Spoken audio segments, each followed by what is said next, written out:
بینەرانی عزیز ببورن ئەم کاتتان باش. من یادگار فایقم ئەم شەو بە شێوەیەکی ڕاستەوخۆ لە شاری سلێمانیەوە لە خزمەتتانە بم بۆ پێشکەشکردنی ئەڵلقەیەکی دیکەی باسی ڕۆژ. وەکو لە ناوی بەرنمەکە دیارە باسی ڕۆژی ئەم ڕۆمان وەکو ئاگادارن تایبەتە بە کۆمەڵێک گۆڕانکاری و کۆمەڵێک پێشات کە لە ئەمڕۆدا لە هەرێمی کوردستان ڕوویانداوە هەر لە ئەبینی ئەنجومەنی وەزیران ئەمڕۆ کۆبۆتەوە هەروەها شاندی کوردستان سەردانی بەغدای کردو و لەگەڵ لایەنەکانی بەغدا کۆبەتەوە و مناقەشەی کۆمەڵە شت کراوە هاوکات باس لە ئەو خاڵانە ئەکەین باس لەو کەم و کوڕیانە ئەکەین باس لەو هەڵانە ئەکەین کە هەرێمی کوردستانیان بەم ڕۆگەیان بۆ ئەوەی ئێمە هەمیشە لە بەرنمەکانە مەبەستمانە جەختی لەسەرەکەینەوە بۆ ئەوی بگاتەوە بە گوێی بەرپرسەکان یاخود ئەوانەی کە بەرپرسەکان گویان لێگرن بزانن هەڵەکان چی بۆ و دووبارە نەکرێتەوە دەبێ لێرە بەدوا لە هەرێمی کوردستان چی بکرێت. ئەزیزانم بۆ تەوەری یەکەمی بەرنمەکەم میوانداری دکتۆر دڵشاد عەبدوڕەحمانمان کردو ڕایۆشکاری مەکتەبی سیاسی یەکێتی نیشتیمانی کوردستان گوێ لە ڕاکانی دکتۆر ئەگرین لێرەیە من پێشەکیەکەم کۆتایی پێهێنم و بەر لەوەی بڕۆمە ناو بەرنمەکەەوە سوپاسی هۆتێل و ڕێستۆرانتی هایکرێست دەکەین کە هەمیشە هاوکاری کوردستان 24 بۆەوەی ئێمە بەرنمەکانمان لێرەوە پێشکەش بکەین. دکتۆر بەخێربێ ئەمەوێ بەو پرسیارە دەست پێ بکەم ینی ڕەنگە پرسیارێکی گریمانەی بێت و لە دەستی شوو بێت هەرچیەک بێ وەڵامەکەی دەکرا دۆخی هەرێمی کوردستان وانە بواە ینی مەبەستمە جەخت بکەین قسە لەسەرەوانە بکەین بۆ بەم ڕۆگەشت و دەکراوانە بواە بێگومان لە هەندێک ڕۆوە زۆر بە دڵنیاییەوە دەتوانین بڵین دەکراوانە بواە لە هەندێک ڕوشەوە لە ئیرادەی دەستی خەڵکی کوردستانان نەبووە بێگومان ئەوە ناتوانە ڕێگری لێ بکرێ بۆ نمونە شەڕی داعش لە ئیرادەی دەستی ئێمەیان نەبووە بەڵام لە ڕێککەوتن و پەیوەندیەکانمان لەگەڵ بەغدا دەکرا بە شێوازێکی تر بواە ئێمە هاوسەنگێکمان بپاراستایە هەم لە کوردستانە خەریکی دامەزراندنی دامەزراوە ئابوووریەکانی خۆمان بووینایە بە دامەزراوە نەوتیەکانیشەوە و هەمیش پەیوەندەکانمان لەگەڵ بەغدا لە چوارچێوەی دەستوری عێراقا بپاراستایە و نەبووینایەتە بە غرورەوە مامەڵەمان لەگەڵ بەغدا نەکردایە و نەمانگەیانایەتە بڕینی پەیوەندی ئابوووریەکانمان لەگەڵ بەغدا کە بینیمان یەکێکە لە سەرچاوەی قەیرانە زۆرەکانی هەرێمی کوردستان بۆیە ڕێی من دەکرا باش من دوێنێ یەکێک لە میوانەکانم هەر لە باسی ڕۆژ ئەندامێکی سەرکردایەتی یەکگرتووی ئیسلامی کوردستان و پرسیاری ئەوم لێکردوتم سیاسیەکانی ئێمە بەرپرسە باڵاکانی کوردستانەوانەی بڕیار بەدەستن سیاست بۆ ڕۆژ ئەکەن یان سیاست بۆ بەرژەوەندی ستراتیژی و دوورمەوداکەن نازانم بە لە بەرچاوگرتنی وەڵامەکەی جەنابەت لە ڕاستیا ئێمە لە کوردستانە بەداخەوە استراتیژمان زۆر ڕوون و ئاشکرانیە زۆر جار استراتیژیەکەین بە قوربانی تاکتیک من ئەتوانم بە لێرە بەڕاشکایی بڵێم لەو کاتانەی کە جەنابی مامزیال لە کارا بوو بە تەندروستێکی باشەوە ئیشیە کرد تەرازووی باڵانسی هەم ئیشوکار لە کوردستانە و هەم ئیشوکار لە بەغدا پارێزراو بوو بەهۆی هێز و کاریزمای خودی خۆی نەی ئێهێشت لایەنە هەرێمیەکە یا لایەنە کوردستانەکە زاڵ بێ بە شێوازێکی ئاوا کە پەیوەندەکانی ئێمە بەغدا بگاتە ئێرە و استراتیژی عێراقی بوون ئێمە بیرمان نەچێ ئێمە نەک عێراقین ئێمە بەشێکین لە دروستکردنەوەی عێراقی نوێ بەشێکی کاریگەر بووین لەوە لە ڕاستیە بۆیە وە بەشێکی زۆر لە جونگە هەستیارەکانی عێراق لەژێر دەستی نوێنەرانی کووردا بۆ کوردایە بۆیە قوربانیدان بەوەی کە ئێمە سەر بە خۆیانە مامەڵاکەین لە بەتایبەتی لە بواری ئابووری لە عێراقا ئەزمەیەکی گەورەی خۆڵقان و ئەتوانرا ئەوە نەکرێت. دکتۆر ئەتەوێ بڵێ کە بوونی نوێنەرایەتیەکی بەهێز و خاوەن کاریزما لە عێراق ڕۆڵی ئەبێ لەسەر هەرێمی کوردستانی بێگومان ئەگەر کورد بەهێزێکی بە کاریزمایەکی بەهێزەوە لە بەغدا نوێنەرایەتی کورد بکات لەوێ بێگومان کاریگەرێکی ئێجگار زۆری ئەبێ لەسەر هەرێمی کوردستان و بینیمان ئەمە بە ئەهەمیەت وەرگیراوە لای بەرپرسانی بەداخەوە نەخیر بۆچی ئەبینین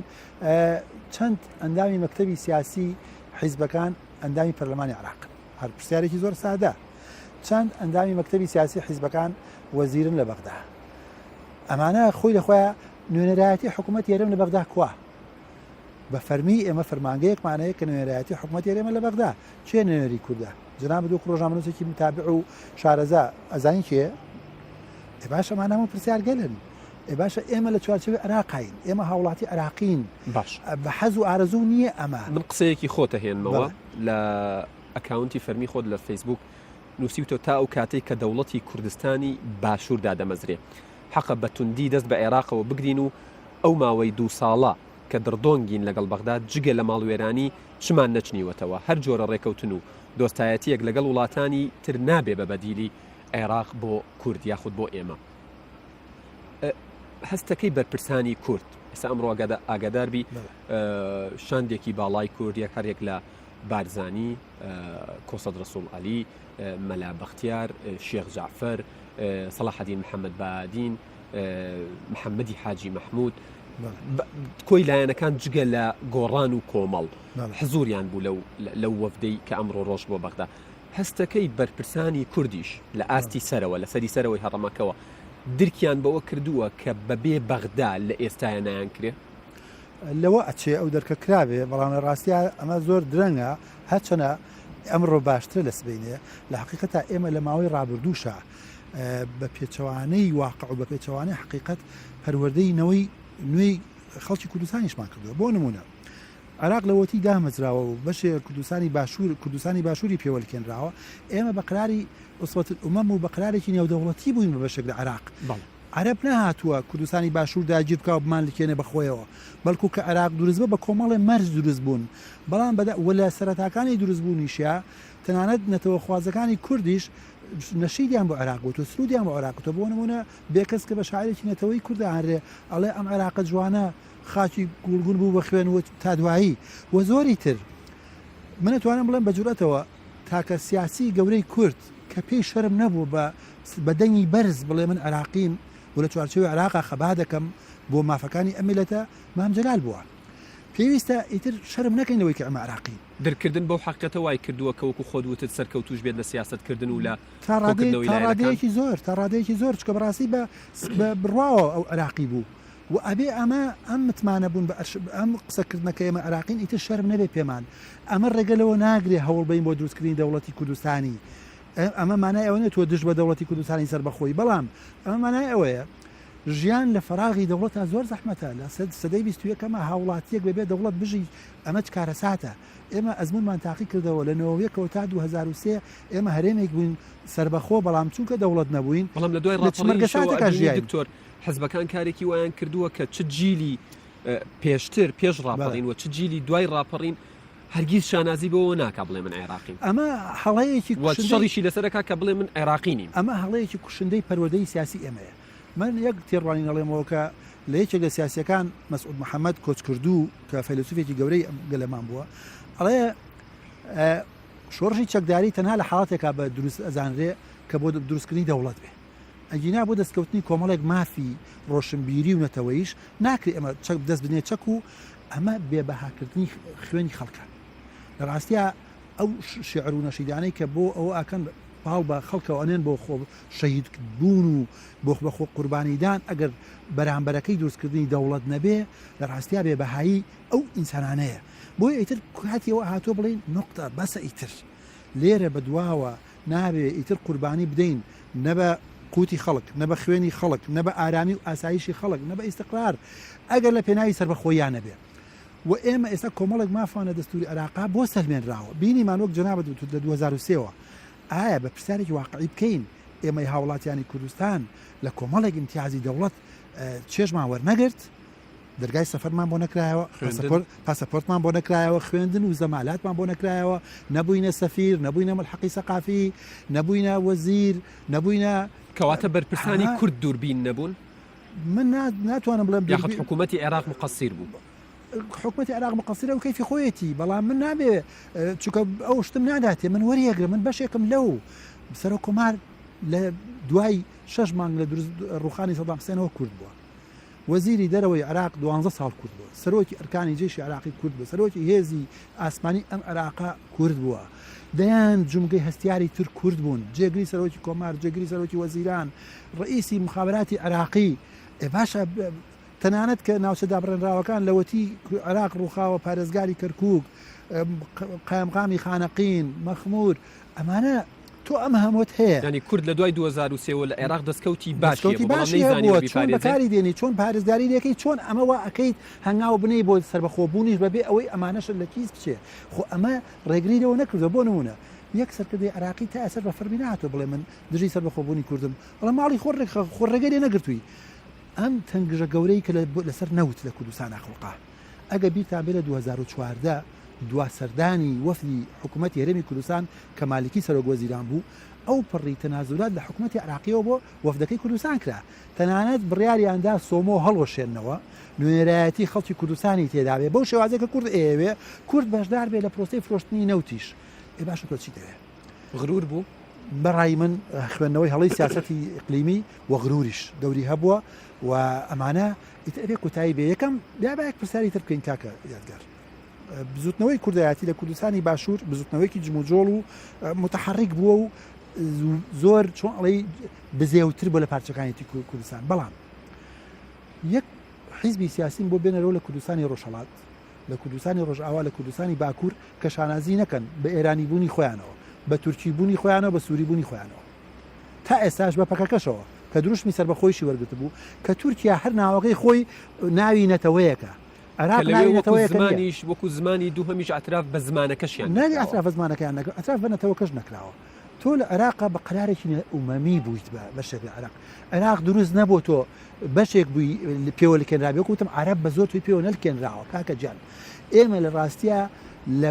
شۆڕشی ئەیلولەوە بەهاڵا سیاستمان کردووە و بەردەوامیش بووین لەسەری من ئەمە خوێندنەوەیە مانای ئەوە نییە کە ئەوانەی بەوە هەڵساون ئێمە بین خوانە خواستە لە خەباتیان کەمکەینەوە لە قوربانیدانیان کەمکەینەوە من سەری ڕێز بۆ هەموو قوربانیانی شۆڕشەکانی کوردستاندا ئەنەوێنم و ڕەنگە ئێمە خۆشمان بە سوودفە شەهید نەبوو بین جەنابێت من هەر کەسێکی تر چووکە هەموو هاوڵاتێکی کوردستان ئەگەر ئەوەی بەشداری حرکاتی سیاسیشی نەکرد بێ پرۆژەی شەهید بوون بووە سەدان هزار کەسان فالکراون خۆ هەمویان سیاسی نەبوون و هەمویان ئەندامی کۆمەڵی ڕەنجەران و حیزبی شیوعی پارتی نەبوون بۆ یەکەوە ئەبێ لێرە بەدواوە بە بوێریەوە داڕشتنی سیاسەتی هەرێمی خۆمان دابڕێژینەوە و بە جورئەتیشەوە بە جورئەتەوە ئیتر واز لە هەندێک دروشمی ناسیۆنالیستی بێنین کە هیچی لێ ناچنینەوە تاو کاتێکەوە سەر پێی خۆیان بەڵێ وەکوتم خۆ ئەمە ڕێگەلەوە تۆ ناگرێت وەکو دەرکەوت ینی بە دیاریکراوی لە دوای 2013ەوە کە بە تەواوەتی پشت دەکرێتە بەغدا کە بێمنەتی بەرامبەر بەغدا پیشانە درێت من قسم لەسەر حزبەکان نییە و قسم لەسەر حکوومەتیش نییە قسم لەسەر هاوڵاتیە ینی ئەوەی بەلای منەوە وەکو ڕاگەیانکارێک گرنگە هاوڵاتیە هاوڵە چکە بەرپرسەکان بەشی ئەوەیان هەیە کە محتاج نەبن و کێشەیان نەبێت و کۆمەڵ بەڵام دۆخی هاوڵاتی ڕۆژ بە ڕۆژ لە خراپ ینی بەرەو خراپتر ڕۆشتووە ئەمە بینراوە باشە ئەمە تقریبا سەردێکی تاریخی بوو هەر لە دوای شۆڕشی ئەیلول و پێشترەوە تاوەکو ڕۆژی ئەمڕۆ دەسەختە سەر زۆر لە برینەکان بینە سەر واقعی ئەمڕۆ بە تێڕوانینی تۆ سەردانەکەی ئەمڕۆی وەفدی کوردستان بۆ بەغدا و بینینی بەرپرسە عێراقیەکان گرنگی لەکوێدایە و لە تۆڕە کۆمەڵایەتیەکانەوە لە کەناڵە ینی کەناڵەکانی ڕاگەیاندنەوە ئەبینی زۆر جار لێی ئەدرێت ئەوترێت ئەمە زیارەتێکی ینی چۆن بڵێ سەردانێکی بێ ئەنجامە لە بێگومان خۆت ئاگادار بووی کە وترا باس لەوە کراوەکە پەیوەندیەکانی نێوان هەرێم و بەغدا باشتر بکرێتەوە کێشەی موچە چارەسەر بکرێت نەوت و غاز و کۆمەڵی مەسائلی غەز و دیکە ئەوانەی کە گرنگ بوون و هەروە باس لە شەڕی مووسڵ و هاواهەنگی کۆمەڵێ شتی تر دێمە سەرباسی سەربەخۆیش چۆنی ئەبینی تۆ هەستەکەی سەردانێکی گرنگ بوو لە جێگەی خۆیە بوو و هێندەی تۆ متابعی مؤتەمەرە سەحافیەکەت کرد بێت هەستەکەی کە بە بەرهەم بۆ یا بێ بەرهەم بوو بڕێی من سەردانێکی دروست بوو ڕێگا ڕاستەکەی چارەسەری قەیرانەکانی هەرێمیان هەڵبژاردووە چوونەوە بۆ بەغا و ئەگەر بێت و متابعە و بەدوادا چوونی بەردەوام بۆ ئەم سەردانە هەبێت چکە ئێمە کێشەیەکمان هەیە ڕاستیەوە ئازانین هەموو ئەو کێشانەی کە هەن بە سەردانێک چارەسەر ئەبێ من زۆر دەمێکە بانگەشەی ئەوە کەم بۆە هەرێمی کوردستان فەرمانگەیەکی فەرمی هەبێ کە تەنها ئەرکی ڕێخستنی پەیوەندیەکانی بەغدا و هەولێر بێ ڕۆژانە ئەو فەرمانبەرانی لەوێ داوامەکەن هیچ کاریتیان نەبێت جگەلەوە نەگلەوەی چەند مانگێک جارە یا چەند ساڵ جارە دوو کەس بچێت و بێتەوە نا ئەوە پەیوەندی هەرێم و بەغدا ئەوە ڕێک ناخرێت لە حقیقەتە بۆیە ئەم چوونە ڕێگا ڕاستەکەیە ئەنجا چۆن ئەم ڕێگا ڕاستە بەبەرهەم دێ ئەمە پێویستی بە نەخشە ڕێگا هەیە ئەوە پێویستی بە نەخشە ڕێگای بوێرانە هەیە با هەندێک خاڵ بخێنە سەر پیتەکان بۆ نمونە لە سیاسەتی نەوتی کەیەکێکە لە ئەو شتانەی کە ئێمە تووشی قەیران بووین لەگەڵ بەغایە تووشی دەرتۆنگ بووین لەگەڵ بەغایە زۆر ئاساییە ئێستا هەرێم و بەغدا بگەنە ڕێکەوتنێک کە بەیەکەوە ئیدارەی پرۆسەی نەوت لە عێراق و لە هەرێمی شابکەن زۆر ئاساییە ئێمە وەکو دەریشکە و تقریبا گەشتونەتە ڕێکەوتن لەسەرەوەش حەقە بگەن من نازانم ڕاستیا گەیشتونیانە ڕەنگە لەسەر چەند شتێکی گشتی بەڵام بێگومان ئەوانە ورکردنەوەی ئەوێ بۆ نمونە ئەوەی اتفاقی کرد 2014 کرا دەستگای فرۆشتنینەوە سۆمۆ دووبارە دابڕژێتەوە نوێنەرانی هەرێمی کوردستانی شتیا بەشدار بن دووبارە ئەو بۆرێنەوتانەی چکە بیرمانە چێت بینێکە داعش لە مووسڵ وە دەردەنرێ بۆری نەوتی عراقی جیهانیش جارێکی تر ئەکەوێتەوە کار و چۆن ئەڵەی بڕی تەزیرکردنینەوە لە عراقا بە شێوازێکی تریش پێشەکەوێ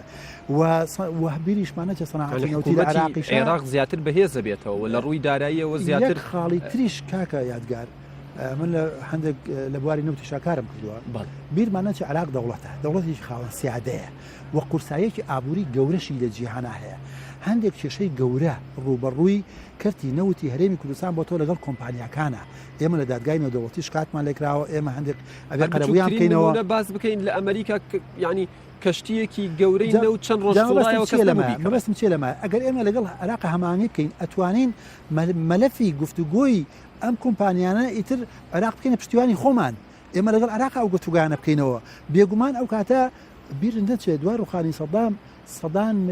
دەیان ملیار دلار منەڵێم سەدان ڕەنگە ڕقەمەکە تەواو نەبێ عراق توانی خۆی ببەخشێنرێ لە قەرزە نێودەوڵەتەکان چونکە عراق وەکو پێم خەڵک پەیوەندیگە عراق بەستێ مستەقبەلی ئیبەستێ عراقێکی دەوڵەمەنە بۆیە ئەکرێ کوردستان لە مای سوود لەوەش بگرێ ئەم دەیان ملیار دلاری کە کەوتۆتە سەرمان بەڕاستی بە هەر بە خەڵکی کوردستان ناجێتەوە عراق بێ بەشێک لەوە کە کاتێک عراق ئەبێ بە پاڵپشتی تۆ لە دانوستانەکان ئەو کێشانە نامێنن لە بینی هەولێر و بەغدادا بڕێکی زۆر لەو قەرزانە کۆمپانیەکان ڕەنگە لێی خۆش ببن یان داڕشتنەوەی پێدانی قەرزەکان شێوازێکی تر بێت کە ئەم ئەرکە قورسە لەسەر هەرێم لا ببرێ ئێستا خۆ خەڵکی کوردستان کە چارەکە موچەیەکیشی بەرناکەوێ بەشێکی ئەوەیە کە داهاتینەوەتەکە دێتەوە بە قرز بۆ کۆمپانیانە کە لە کاتەکە خەڵکی کوردستان بەڕاستی تاوانێکی نییە چکە ئەو سەربەخۆی لە فرۆشتنی نەوتە حکوومەتی هەرێمی کوردستان تەبەنی کردووە بە قازانجی وڵاتیان نشکاوە واشکایەوە بێ وەکو گرێوێ بوو بەڵام واشکایەوە بەڵام ئەکرێ ناکرێ ئێمە لەسەر ئەمە بڕۆین بۆیە ئەم چوونەی بەڕێز بارزانی وەفدی یاوەری بۆ بەغدا چوونێکی دروست بوو ڕێگایەکی ڕاست هەڵبژێردراوە بەڵام وەکوتم پێویستی بەوە هەیە نەخشە ڕێگایەکی دروستتری بۆ ڕاددابڕژێ وە سوور بوون لەسەر جێبەردێکردنیشی کۆتا سەردانیش نەبێ کۆت نەخیر کۆتا سەرەتای سەردانە گەرم و گوڕەکان بێ لە بینی بە هەولێر و بەغدادا و سوور بوون لەسەر هەڵوێستەکان مانای حەکیمی نییە زۆر جار ئەبینین تەنانەت من ئەمڕۆ زۆر جار خوێنمەوە لەلایەن هەندێک حیزبی سیاسیشەوە کە پێداگریان کردووە لەوەی کە بەشداری ئەو کۆبنەوەرانەکەن لەبەرەوەی موقفەکانیان هەمان موقفی جارانە زۆر جار ئەوە ویستم لەسەرەوە قسە بکەین ینی هێشتا ڕوونە کە داوا لە کۆمەڵی ئیسلامی کراوە بەشدار بێت و ڕەتی کردوێتەوە بەڵام هێشتا ڕوون نییە کە داوا لە گۆڕان کراوە یاخود نەکراوە ینی نەڕۆشنەکەی بەڕسمی وەڵام یاونێتەوە کە ئەمان ناچن ڕەتی یەکەنەوە یان هەر داوایان لێ نەکراوە هەست ناکەی ئامادەنەبوونی نوێنەری دوو حزبی دیاری کوردستان کە خاونی قاعدەی جەماوەری خۆیەتی بزوتنەوەی گۆڕان و کۆمەڵی ئیسلامی لەم ساتەیە پشتگوێ خستنیان هەڵە بێ پشتگوێ خستنیان هەڵەیە و ئەگەر بانگێشتیش کرابن بەشدار نەبوونی ئەوانیش هەڵەیە واتە هەردوو لایەکە با بگرین ئەگەر بانگێشت کرابن و خۆیان ڕەفزیان کردبێ بەڕای من ڕێز و حرمەتم بۆ ڕای هەردوو لایەن هەیە هەڵەیە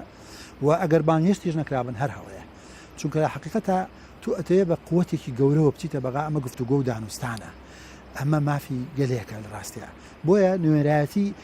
ئەم لایەنانی کە بانگێشت نەکراوە نوێنەرایەتی بەشێکی گەورە لە خەڵکی کوردستانەکەن دەنگیان هەیە لە پەرلەمانە کورسیان هەیە لەبەرەوە فرامۆشکردنیان بەڕای من هەڵەیە بۆ ئەگەر بانگەش کرابن و ئەوانیش نەچووبن بەڕای من دیسان هەڵەیە باشە بەڵام دیسان هەڵێم ئەمەش کۆتایی نییە ئەمە ناکرێت ئەمە کۆتایی من ناکرێبینی هەرێمی کوردستان ئەوە سووربی نەخی بەڵێ هەرێمی کوردستان و پارتە سیاسیەکانی هەرێمی کوردستان ناوماڵێکی شپر زەمان هەیە باشە لایەنەکان هەمویان چەقۆلەیەکە سون و کەس لەگەڵ کەسا کۆک نییە و هەر یەکە و بە لە شوێنێک یەک بگرنەوە لە 10 شوێنێک ناگرنەوە وەفدی کوردستان کە دێتەوە لە بەغدا ئەبێ چی بکا لە هەرێمی کوردستان بۆ ڕێخستنەوەی نێوماڵی کورد لە ڕاستیە ڕێخستنەوەی ماڵی کورد کارێکە زۆر درەنگ کەوتووە واتە وەختێکی زۆرمان بە فیڕۆداوە لەبەر ئەوە پێویستە زۆر بە لە خۆبوردانەوە واز لە هەندێک ڕای چەقبەستووی ڕابردوومان بێنین سووربوون لەسەر ڕاکانمان وابزانین ئیتر ئەوە گەورەیمانە نەخیر لە سیاست تاشتیوان نیە ئەو تعریفە سادەی سیاست کە هەمومان بیستومان و خوێندومانەتەوە کە سیاست هوەری ئەو شتانێکە ئەکرێ لە ڕاستیە ئەمە لە خۆ نەوتراوە بۆیە ڕەنگە حیزبێکی سیاسی ڕوئایەکی هەبێ وابزانێت جێبەجێکردنی ڕوئیاکەی ئەو ئیتر تەواو ئەگەر ئەوە نەبێت دنیا کۆتاییە زەمن شایدی حلکردنی کۆمەڵێک شتە لە سیاستە یا ڕەشیا سپینە لەو بینە نەخیر ئەنواعی ڕێنگی تر هەیە بۆیە ناکرێتەوە یا هەموو یا هیچ و ئەکرێ زۆر شت کە ئێستا دەست پێێنرابێ پێش چەند ساڵێک لەمە پێش بە خەون و خەیاڵی حیزبیش بزانرابێ بەڵام بۆیە سووربوون لەسەر هەڵوێستەکان خەڵک باجی گەورەیەدا لەبەرەوەی ئەمڕۆ ئەو حیزبە سیاسیانی نوێرایەتی خەڵکەکەن لە شار نین لە جوغزێکی جوغرافی بچووکا دانیشت بن بۆیە ئەبینین لە ساڵی ڕابردووە هەڵوێستی ئەو حیزبە سیاسیانە خەڵک باجەکە یا باشە دکتۆر من جەنابتان ماوەیەکی زۆرە لە ناو سیاستان و لە هەمان کاتە ڕاوێژکاری پارتێکی سیاسی گەورەی کوردستانم شتێک لەلام پرسیارە وەکو یاعلانیەک یعنی ئەبینی کاتێ لایەن بە تایبەت ئێستا قسە لەسەر پارتی و گۆڕان بکەین پارتی و گۆڕان بە هیچ شێوەیەک قسەیان یەک ناگرێتەوە یعنی گەر بیری لێ بکەیتەوە و دانیشی بۆی شەو ڕۆژ یەک خاڵی هاوبەش لە نێوان ئەم دوو حزبە نادۆزرێتەوە باشە ئەو کاتەشی کات هەستەکە لێک نزیک بوونەوە هەیە یاخود تەفاهومێک تێگەشتنیەکەیە سیرەکەی کادرێکی حزبی یەکێک هەر پارتی بێ یاخود گۆڕان بێتێت سەر شاشەی تەلەڤیزیۆنیان لە فەیسبوکەکەی خۆیەوە هێندەی تر بابەتەکە گەرمەکە هێندەی تر خوێ بە برینەکانەکە وا ئەکا زیاتر لە یەک دوور بکەونە ئەمە لە سیاسەتە ئەمە هەیە ئەکرێ تۆ لە ترسی فەیسبوک نەوێری بچتە ژێرباری کۆمەڵ اتفاقی سیاسیەوە چونکە زۆر غەریب بوو کاتێکە کاگنەوشیرۆن ڕێخەری گشتی بسووتنەوەی گۆڕان سەردانی پیرمانی کرد باشە لە تەسەوری کەسانە بوو بەڵام اتفاقی سیاسی بوو ڕوویدا گۆڕان و یەکێتی جەنابەت زۆر باش ئاگاداری چیان بە یەکتر نەکرد لە کاتی حملەی هەڵبژاردن و تەنانەت یعنی یەکێتی نیشتیمانی کوردستان پەنای بردەبەر نانبڕاوکردن نانبڕینی هەندێک لە کادری گۆڕان و بە هەمان شێوە گۆڕان مەوقفی زۆر توندی بەرامبەر بوو پێکاتنەوە ئەبێت چی بکرێت لە ئێستاە ئایا کەسانێکن کە قازانجیان لەوە بێت بۆ منە گۆڕان و پارتی نازانم پارتی و یەکێتی پێک نێنەوە تۆگە لە سیاستە ئەم سیاسەتی کرد بە ئامرازێک بۆ خزمەتی خەڵک ئەم شتانەی چ ڕوونادا لە ڕاستیە نابێت شەرم بەڵام ئەگەر لە سیاسەتی کرد بۆ بە زەعیمکردنی خۆت و بە گەورەکردنی خۆت لە بەرچاوی لایەنگرەکانە هەموو شتێک ڕوەدا چکە کات هەموو شتێکی بە قوربانی خودی خۆت و بەشێک لە حیزبەکەت بەداخەوە لە کوردستانە زۆر سیاست بۆ ئەوکراوە چەند من ئەبم بە پاڵەوان ئیتر گرنگ نییە لە پێناو پاڵەوانی بوونی منە هەزاران کەس نانبڕاو ئەکرێ تەنانەت ئەوێ بە قوربانیش ئەمە وەکو پێم وتی بێبەهاییکردنی ئینسانە کەوا لە سیاسیەکە وا لە حیزبی سیاسیەکە بەرژەوەندە گشتیەکان فرامۆش بکات لە پێناوی دروستمێکی سیاسیە مەرج نییە بۆ نمونە زۆر بازە گۆڕینی سیستەمی حکومڕانی لە کوردستان ئاکرێ تۆ سەرژمێریەک بکە لە ناو خەڵکی کوردستانە ئایا خەڵکی کوردستان ئەولەویاتی چییە ئەمڕۆ ئەولەویاتی گۆڕینی سیستەمی سەر بە هەر بە کوردی قسە بکەین ئەولەویاتی هەڵبژاردننی سەرۆکی هەرێمە لە پەرلەمانی کوردستان ئەولەویاتی ئەوەیە یا ئەولەویاتی ڕێخستنەوەی ماڵی کوردی و هێنانەوەی بودجە و داهات و ئاسوودەی و ئارامی و پێکاتنەوەی ئاشتەوای کۆمەڵایەتی دەبزین کەمێن ئەولەویاتە ئایا ئەکرێ ئەمەیان ساڵێک دوا بخەین لە پێناویەوەی ئەم شتە کۆمەڵایەتیانە هەمووی لێمان تێک نەچێ ئایا ناکرێت ئەم پرۆژیان بە پرۆژەیەکی تری 2 ساڵی بۆ نمونە ئەڵێن ئەمە تەنها پرسیارێکە و ڕەنگە فەڕەزیە بێ بۆیە کاتێک کە تۆ دیت سەیری ئەوە ئەکەی من لە پێناوی هێنانەدی دروستمێکی سیاسیە چەند قوربانی ئەدەم ئایا ئەوە بارتەقای ئەو قوربانیەیە من لە وەڵامی خۆما لە ڕاستە ڕەنگە ئەگەر بە ئاسایی شێزانی ئەگەر کۆمەڵێک لە قاعدەی جەماوەری لێت بتۆرێن لێت بتەکێنەوە لە بەرامبەر بڕیارێک کە تۆی دەی لە پێناو بەرژەوەندی گشتیە لە حقیقەتە قاعدەی جەماوەری ئەمە بەداخەوە ئەو قاعدە بەر ڕێزی گەورەم بۆ هەیە ئەو قاعدە وشیارە نییە زۆر جار دواکەوتوی سەرکردە سیاسەکانە ئەبینی وەکو خۆ دوتت ئێمە بینیمان دوو حیزب چیان بە یەکتری نەکرد کاتێکە لە سەرکردایەتی سیاسی ڕێکەوتن هەمووی چەپڵە بۆ ڕێگرتنەوەگە لێگەدا لەبەرەوە بیرمان نەچێت زۆربەی زۆری خەڵکە سیاسەکەی ئێمە زۆربەی زۆری بە خێزانی بۆ نمونە ناجێکی سیاسی هەڵبژاردووە یا بە عاتفی یا بە سۆز ناجێکی سیاسی هەڵبژاردووە یا بە حیزبەکەی نەکردێت کاتی سەرکردەیەکی حیزبەکەی چێتە ناو بازار بەڕاکردن ڕوا بۆی سێلفێکی لەگەڵ بگرێت ئەمە بەڕاستی ڕەنگە لە زۆری دنیاشە هەروە بێت چکن ئەکرێ هەموو کەس هوشیاری سیاسی وای هەبێ بەڵام فەرقەکە ئەوەیە سیاسی هۆشیارەکان ئەبێ ئەم لاوازی هۆشیاری سیاسی خەڵک ئیستیغلال نەکەن باشە دکتۆر من تەواو لە کۆتایی نزیک بوومەتەوە دیسانەوە هەر یەکێ لە ڕائیەکانی خۆتەوەی ئەڵەی حکوومەتی هەرێم لە مناڵدانی حزبەکانەوە لەدایک بۆ و هەموو باشە و خراپەیەکی حکوومەت بۆ حزبەکانە گەڕێتەوە و بێمە سەر کۆبوونەوەکەی ئەمڕۆی ئەنجومەنی وەزیرانی ینی لە کۆبوونەوەکەی ئەمڕۆی ئەنجومەنی وەزیرانە لە ڕاگەیانداوەکەی حکوومەتە هاتووە ئەڵێ لە کۆبوونەوەکەدا هەریەک لە وەزیرە بەڕێزەکانی لایەنە بەشدارەکانی حکوومەت جگە لە گۆڕان تاان کە بەشدار نیە لە حکوومەت ئێستا جەختیان لە پشگیری لایەنەکانیان بۆ هەوڵەکانی حکوومەت لە پێناو چارەسەرکردن و تێپەڕاندنی قەیرانەکان کردەوە گەر وەڵامی ئەمەم بیتەوە یعنی کاتێ لە کۆبوونەوەکانە لەگەڵ سەرۆکی حکوومەتەدانیشن قسەیەک دێتە دەرەوە بۆ هەمویان متفقن لەسەری بەڵام کاتێ دێنە سەر شاشەی تەلەڤیزیۆنەکان و لە فەیسبوکەکانی خۆیانەوە وا قسە ئەکەن کە هەموو خەتاکە خەتای پارتیە یاخود هەموو خەتاکە خەتای یەکێتیە چونکە ئەم دوانە بەشداری سەرەکین لە حکوومەتە گەر بە کورتی وەڵامم بیتەوە یعنی ئەمە ڕاستی کورت نیفاقە ئەمە دووفاقیە نازانکردنە چاوی خەڵکە ئەم حکوومەتی هەرێمە لە ساڵی 92 کە دروست بۆ حیزب دروستی کردووە هەموو ئەو خەوشانەی هەیەی خەوشی حیزبەکانە کە ڕێگە نەدراوە بە دامەزراوەیی کە دەیان هەزار خانشینی نایەسایی هەیە کە بازەوە ئەکرێ شیرینی نەوت دیار نییە و بۆکوێ ڕۆشتووە کە بازەوە ئەکرێ بەفیڕۆدانی سامان و سروشتی و سامانی گشتی و هەزاران بندیوار لە ڕاستی ئەمانە چێ دایناون ئەمانە ئەوێ بە بیوەریەوە بڵێن ئەمانە لە مەکتەبی سیاسی پارتیەوە لە مەکتەبی سیاسی یەکێتیەوە لە مەکتەبی سیاسی کۆمەڵیسلامیەوە یەکگرتووە چوون هەموو حیزبەکان بەشدارن بە پێی قەبارەی خۆیان نایاسانە پرسیارێکی ترم هەیە پێشمەڵەن کاتم تەواوە بەڵام مەبەستمە بیکەم جەنابتان ڕاوێژکاری مەکتەبی سیاسی یەکێتی نیشتیمانی کوردستان وەکو ئاگاداری دوێنێ هەردوو تەرەفی ناو یەکێتی نیشتیمانی کوردستان کە لایەنێکیان خۆیان بە ناوەندی بڕیار ناوەنێن و لایەنێکیشیان خۆیان بە زۆرینەی مەکتەبی سیاسی داانێن کۆبوونەوە و وەکو کاکشاڵاوی ئەلیاسکەری لە بەرنمەیەکی دوێنێ شەوی کورسان 24 ئاماژەی پێدا وتی بێ ئەنجام بووە چی پێشنیازمان کردو ڕەت کراوەتەوە داهاتووی ئەم دوو تەرەفە چۆنە بینی و ئەبێ چی بکەن هەر یەک ڕێکەوتنەوەی و هەر دایالۆگە و هەر گەیشتنە بە خاڵی هاوبەش لەبەرەوەی یەکێتی نیشتیمانی کوردستان چەتری گەورەی کۆکردنەوەی هەمویانە و خۆیان بەخاوەنی یەکێتی ئەزان هەموو هیوای ئەوە شەبینی من هیوادارم و هیواژەبین بەڵێ زۆر سپاس بۆ دکتۆر دڵشاد عەبدوڕەحمان ڕاوێژکاری مەکتەبی سیاسی یەکێتی نیشتیمانی کوردستان سپاس کە ئەم شەو کاتی خۆت بە بینەرانی کوردستان 24 بەخشی سپاس دەکەم بینەرانی عەزیزم ناوبڕێکی کورت و لە دوای ناوبڕەکە لەگەڵ دکتۆرە ئەشواق جاف بەردەوامە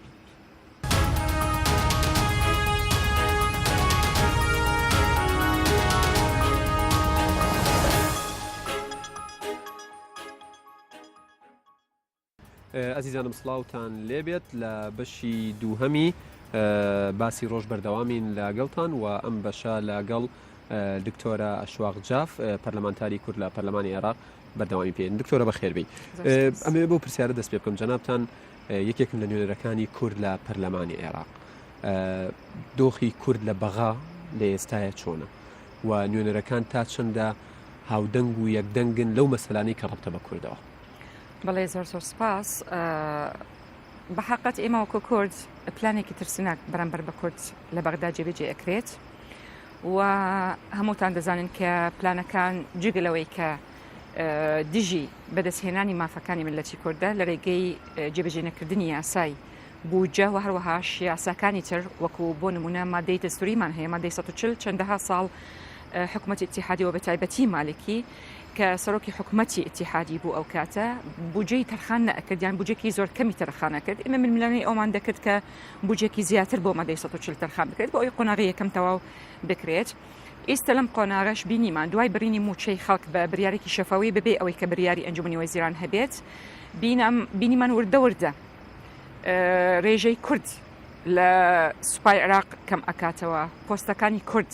لێیان دەسەنەوە و بە وەکالەت ئیدارە دەکرێت و دواتر دەدرێت بە عربکەواتە تەنانەتش استحقاقی انتخابی کە بەدەنگی هاوڵاتیانی کوردستان بەدەستمان هێناوە ئەوش وەردەگرێت بە نسبەتی کورد نوێنەرانی کورد من دەڵێم زۆر بەداخەوە کێشەکانی ناو هەرێمی کوردستان پەرلەمانتارەکان بردیان ئەو دیو حەمرینەوە و نەجاتی ئەوەی کە کوردایەتی بکرێت لە بەغدا لەم قۆناغی ئەخیر بەداخەوە دەڵێم حیزبایەتی دەکرێت و هەمووتان دەزانن هەر کاتێک حیزبایەتی کرا لەو دیو حەمرینەوە بەتەکید کورد لاواز دەبێت بەتەکید لاواز دەبیت بەرامبەر لایەنەکانی تر و هەروەهاش لاواز دەبیت لەو کاتە کە داوای مافەکانی کورد من دێمە سەر باسی حیزبایەتی و کوردایەتی کردنەکە بەڵام ئەمەوێت ینی ئەوم بۆ ڕوون بکەیتەوە ئەم پیلانە بەرامبەر بە کورد لە بەغا لەلایەن کێوە تەبەنی کرا و جێبەجێکرێت بە دەرەجە یەکەم لەلایانی مالکی باشە بۆ دوو هۆکار یەکەم هۆکار چونکە ئەو دەیەوەی حکوومەتی عەبادی بڕوخێنێت ونایەوێ عبادی بەردەوام ببێت و ئەمە ئاشکرا یعنی هەموو سیاسەتمەدارانی عێراق دەزانێت هەموو سەفارەتەکان دەزانن و هەروەهاش نەیتوانی وڵاتی سێهەم بەدەست بێنێت ئێستا تۆڵەت دەسەنێتەوە لە هەر حزبێک کە بەشداری کرد لە ڕێگرکردن بەرامبەر باڵاترین پۆستی عێراق لای عبادیە عێراقی یعنی سەرۆکی ئەنجومەنی وەزیرانە سەرۆکی حکوومەتە عبادی هەموو دەسەڵاتەکان لای خۆیەتی هەست ناکەی بەلای بینەرەوە ینی منطقی نەبێ گەربووترێت مالکی لایەزال بەردەوامە لە پیلانەکەی بەرامبەر بە کورد و بەرامبەر بە عبادی و لە ئەنجامە کوردوەکو نیم چاو پەیمانێکی عبادی زەربەی بەرەکەوێ ینی مالکی تا ئێستا و دەسەڵاتی هەیە ئەو قووەتەی هەیە لە حکوومەتی عێراقا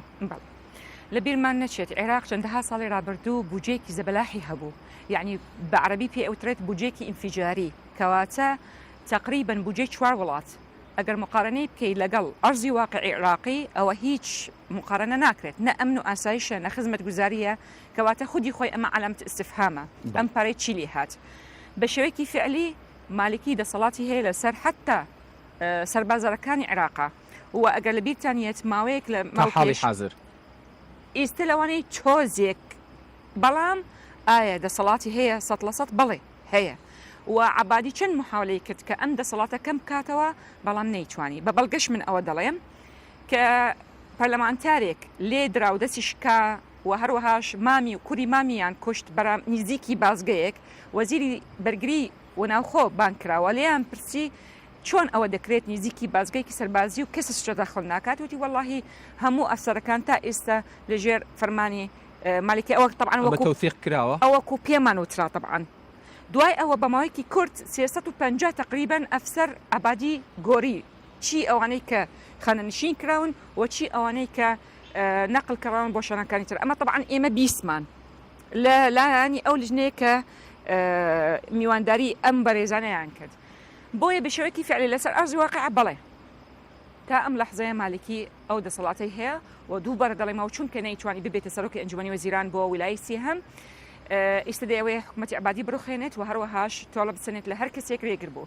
چۆن حکوومەتی عبادی بڕوخێنێت طبعا تەنها کوتلەی خۆی نییە چونکە عبادی ڕاستە لە دەوڵەتی یاسا ڕاستە سەرۆکی ئەنجومەنی وەزیران مالکی لەناو پەرلەمانی عێراق لەم تا ئەم ساتە ئەتوانێت چەند کورسی بجوڵێنێت ئێستا پێت ئەڵێن ڕاستە عبادی سەرۆکی ئەنجومەنی وەزیرانە بەڵام باش بە حاڵی خۆم تەوەقع دەکەم تەنها 5 تا 7 کەس لەگەڵێتی لەناو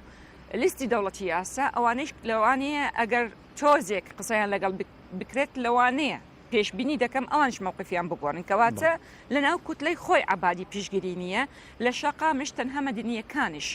پیشگیری دەکەن و هەروەهاش متمانەیان پێ نەماوە چکە چاکسازی نەیتوانی بیکاتەوە بۆ شکستی عبادی و لاوازی عبادی نەخێر ئەو ڕێگرانە بۆ چێگەڕێتەوە ئەو ڕێگرانە کە مالکی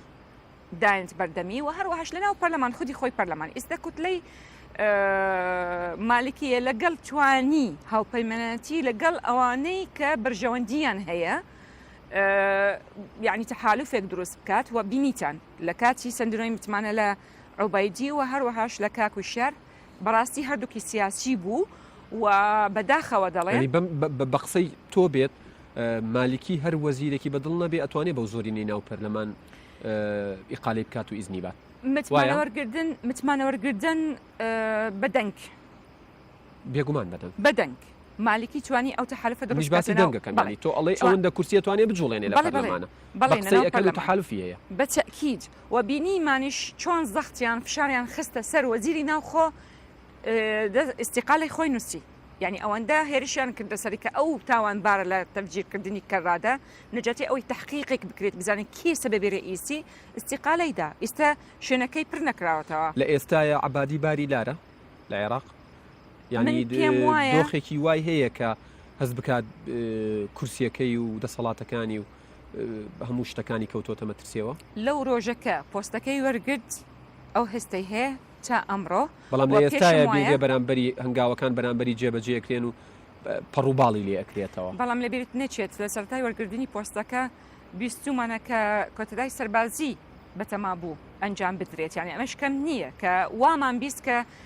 یعنی ئەمریکەکان شکستیان پێهێنا تا چەندە ئەم ڕاستە ئێمە نازانین بەڵام خۆشی نایشارێتەوە کەوتی من هاتم لەسەر خەزینەکی بەتاڵ بۆ ئەوی ڕێگر بێت بەرامبەر پێشکەشکردنی خزمەتگوزاری بۆ هاوڵاتیانی عێراقی و هەروەهاش بەردەوامی کێشەی بۆ دروست دەکەن من دیفاع لە عبادی ناکەم و ناڵم پیاوەکی چاکە چونکە هەر پلانێک کە مالکی پێشتر جێبجێ کرد بەرامبەر کورد عبادیەک هاتووە نەکو بەس ئەمە عبادیەکێک لەو سەرکردانە بوو کە دەسەڕاستی مالکی بوو.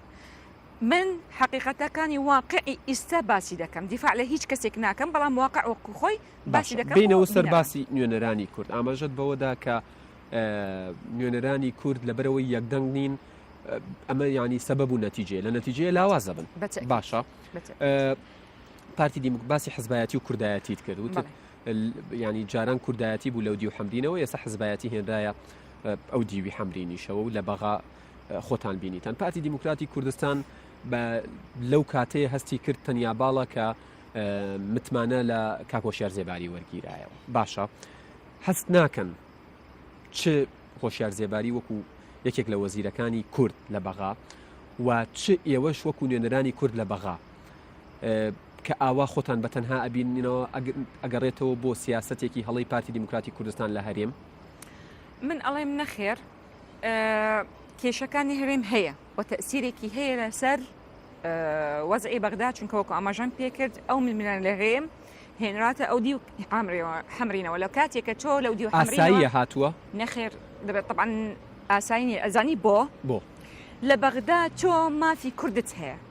بەڕاستی مافی پێشمەرگە کە من و تۆ چۆن ئیستا بە ئیسراحەت دانیشتوین ئەو پێشمەرگانە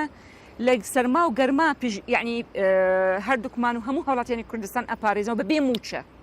دەبێت ئێمە ئەو کاتە نەجاتی ئەوەی ئەو کێشانە ببینە ئەو دی و حەمرینەوە و هەروەهاش خۆمان لاوازکەین دەبێت تەرخانیکەن چۆن بتوانین ئێمە بودجەی پێشمەرگە بینین کە بودجەیەکی سیادی پەیوەندی نییە بە ئیتیفاقی نەوتی باشە نەدەکرا بمبورە دکتۆرە ینی من ئەبێ پرسیارەکانی بینەرت لێ بکەم باشە یەکێ لەو پرسیارانەی ڕۆژانە ئەکرێت ئەوەیە کە پارتی دیموکراتی کوردستان سەیرە کە چاوەڕێیەکات بۆ نمونە گۆڕان لە بەغا پشتی بگرێت تۆ ئەبینی لێرە پارتی دیموکراتی کوردستان وەزیرەکانی گۆڕانی لە حکوومەت دەرکردووە ڕئیسی پەرلەمانەکەی نەکرد دەرکردەوە بەڵکو نایڵێ سەریش بە هەولێرا بکە و بە هەموو شێوەیەک پەرلەمانتارەکانی پارتی بەرپرسەکانیان ئاماژە بەواکەن کە بزوتنەوەی گۆڕانمان دەرکردەوە شانازی پێواکەن کەواتە چۆن چاوەڕێ ئەەکەن کە گۆڕان لە بەغا پشتان بگرێت کە تۆ لێرە هیچ حسابێکت بۆ نەکردووە ئێمە ناوێنێ کەسێک پشگیری ئێمە بکات وەکو پارتی دیموکراتی کوردستان ئێمە دەمانەوەی پشگیری کورد و مافی کورد بکات لە بەغدا لێرە بۆ نایکەن ئێستا بۆ ئێوەتم مەجالم بەری بەو ئێمە لێرە چەندەها جار پارتی دیموکراتی کوردستان داوای گفتوگۆ من پێتەڵم کاکیاتگار هیچ کێشێک نی لەم جیهانە چارەسەری نییە بەعکسەوە لەوانەیە بە یەک دانیشتن لەسەر مێزی گفتوگۆ یەکسەر چارەسەر دەبێت بەڵام تۆ دووری ومن دووری تەنها لە ڕێگەی ئەعلامەوە من بەیان نامەیەک بۆ جەنابەت ئەنێرم و تۆ بۆ من ئەنێری ئەمە ئسلوبی کارکردن نییە تەنازول ناکە لە پێناوی کووردا ئەم مەوزوعە پێویستی بە تەنازل نییە بەقەی ئەوەیە کە پێویستی بە گفتوگۆیە من ئەڵێم بەداخەوە مفاتەحی لایەنەکەی من ئەڵێم بەداخەوە لە هەرێمی کوردستان زمانی گفتوگۆمان کەمترە لەوەی کە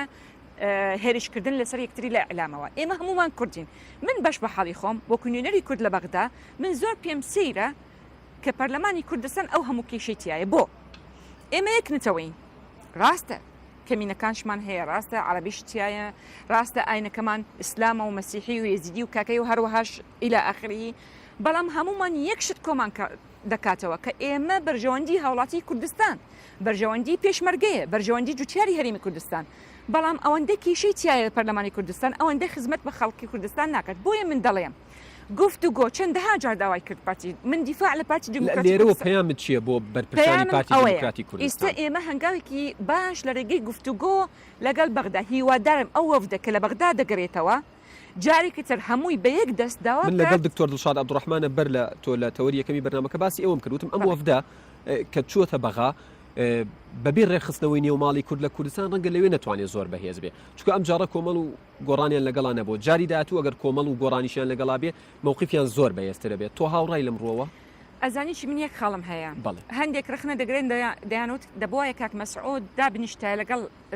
فراکسیۆنەکان بۆ ئەی تێبگات لە معاناتی خەڵکی کوردستان من دەڵێم کاک مەسعود یەکێک لە هاوڵاتیانی کوردستان هەموو ڕۆژ ئاگا لە وەزعی کوردستانە بۆیش ئەو ئەمڕۆ کە دەچێتە بەغدا بۆ باسکردنی چی خۆ باسی سەرۆکاتی هەرێم ناکات لە بەغدا من گلەیم لە برادرانی گۆران و کۆمەڵ دەکەم بۆ چونکە جەنابی سەرۆک کە چۆتە بەغدا هێندەی تۆ ئاگاداربی دکتۆرە بە ئاگادارم بە کۆمەڵ وتراوە بە گۆڕانی ژوتراوە بێن بەشدار من یا پێیان نەوتراوە وەکو من ئاگادارم پیان وتراوە بەڵام ئەوان بەشداریان نەکردەوە وتیان چۆن بچین سەرۆکی هەرێم نییە من دەڵێن برادرانی گۆران و کۆمەڵ ئەو پرسە پرسی قوتی خەڵکە پرسی بودجەی پێشمەرگەیە پرسی یەکلاینەوەی سەرۆکاتی هەرێم نییە لە بەغدایە بۆیە هیوادار بووم کە ئەوانش بەشداری بکەن چونکە ئەوان هەموو ڕۆژێک دەڵێن قوتی خەڵک و قوتی خەڵک ئێستا قوتی خەڵک باز دەکرێت چۆن یەکێتی و یەکجوو کاک محەممەدی حاجی محمودیش چوو بۆ ئەوەی کە دیفاع لە قوتی خەڵک دەبووە ئەوانش هێشتان شکاتش ماوە بەڕاستی بۆ چونکە ئەمە قۆناغی یەکەمە هەنگاوی ئەو وەفدە لە بەغا دێتەوە ئەبێ لێرە هەنگاوەکانی دەست پێ بکات بۆ هەموو هیوادارم طبعاً دوو خاڵ هەیە هەنگاوێک هیوادارم کە جێبەجێ بکرێت کە دەگەڕێنەوە ئەم وەفدە هەموو لایەنە کوردستانیەکان دابنیشن لەسەر مێزی گفتوگۆ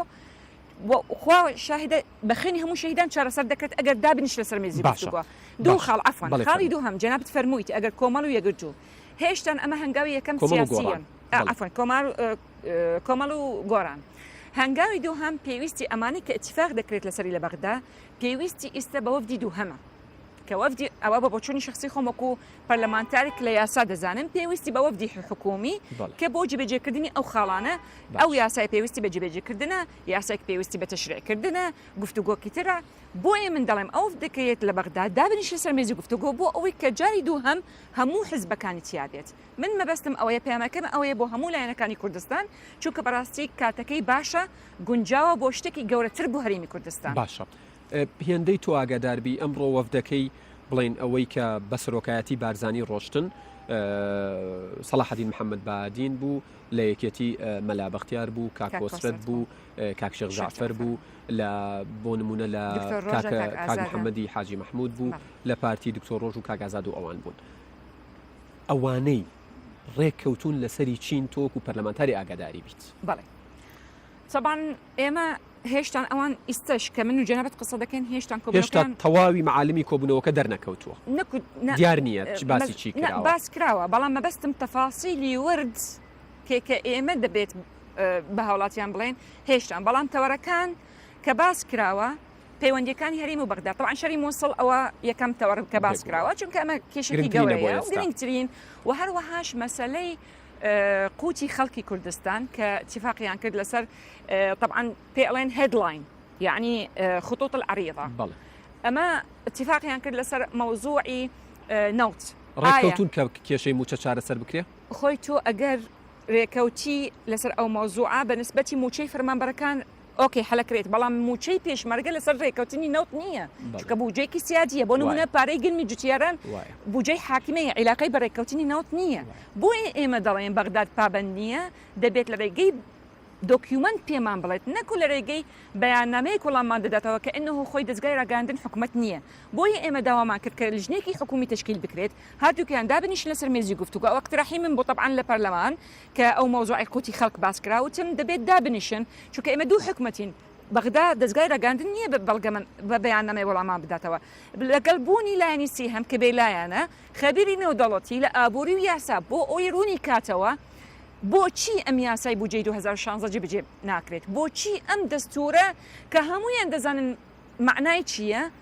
بە تەفسیرێکی میزاجی تەفسیری دەکەن بەغدا بۆ ئەوی ڕوونی کانەوە بۆیان ئەمە چارەسەرە هەست ناکەی دکتۆرە هەست ناکەی ئەمڕۆ کاتێک پێشوازی لە وەفدە باڵاکەی هەرێمی کوردستان کرا وەکو هاوڵاتی عێراقی مامەڵەیان لەگەڵاکرا چکۆیەکە لەو ڕخنانەی گیرا ئەوە بوو کە ئاڵای کوردستان وجودی نەبوو تۆ خوێندنەوەت بۆ ئەمە چییە؟ من هیوادارم ئەمە هەڵەی پرۆتۆکۆڵە خۆ بۆ ئامادە نەکردنە بە ئەنقەستە چییە؟ طبعاً ئەو جۆرە رەخنانە بەڕاستی تەنها تێکدەرانەیە بۆ ئەو سەردانە هیوادارم ئەو قسەی کە دەیکەم ئیستا یعنی زۆر هاوڵاتیانی کوردستان زۆر تەرکیز بکەن لەسەر خەڵکان هەن بە سوتفە داخڵی ئەم پرۆسەی سیاسیە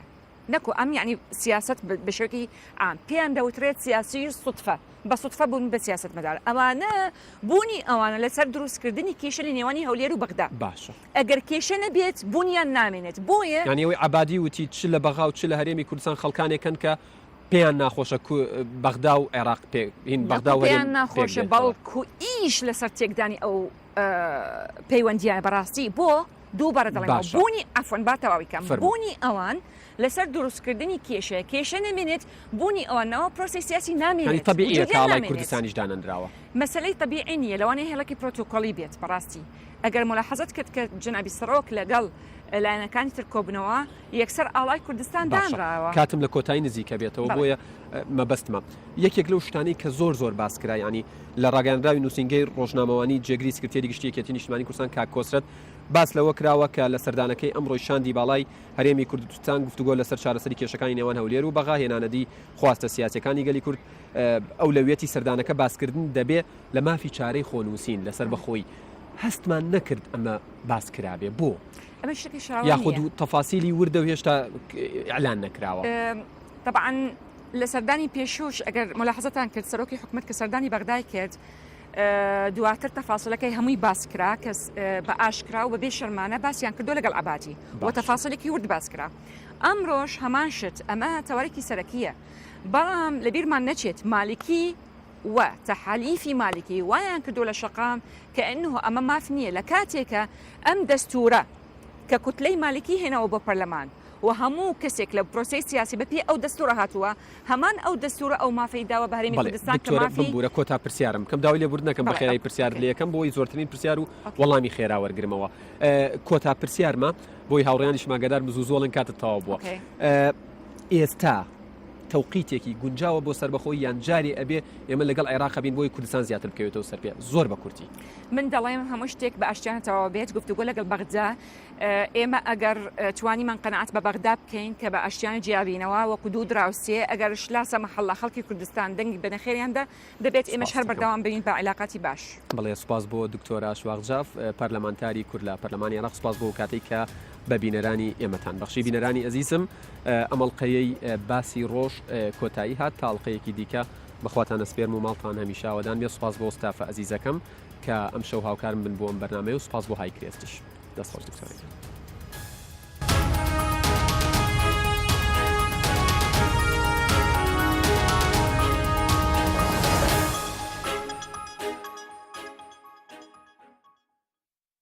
بە سپۆنسەری فازلینک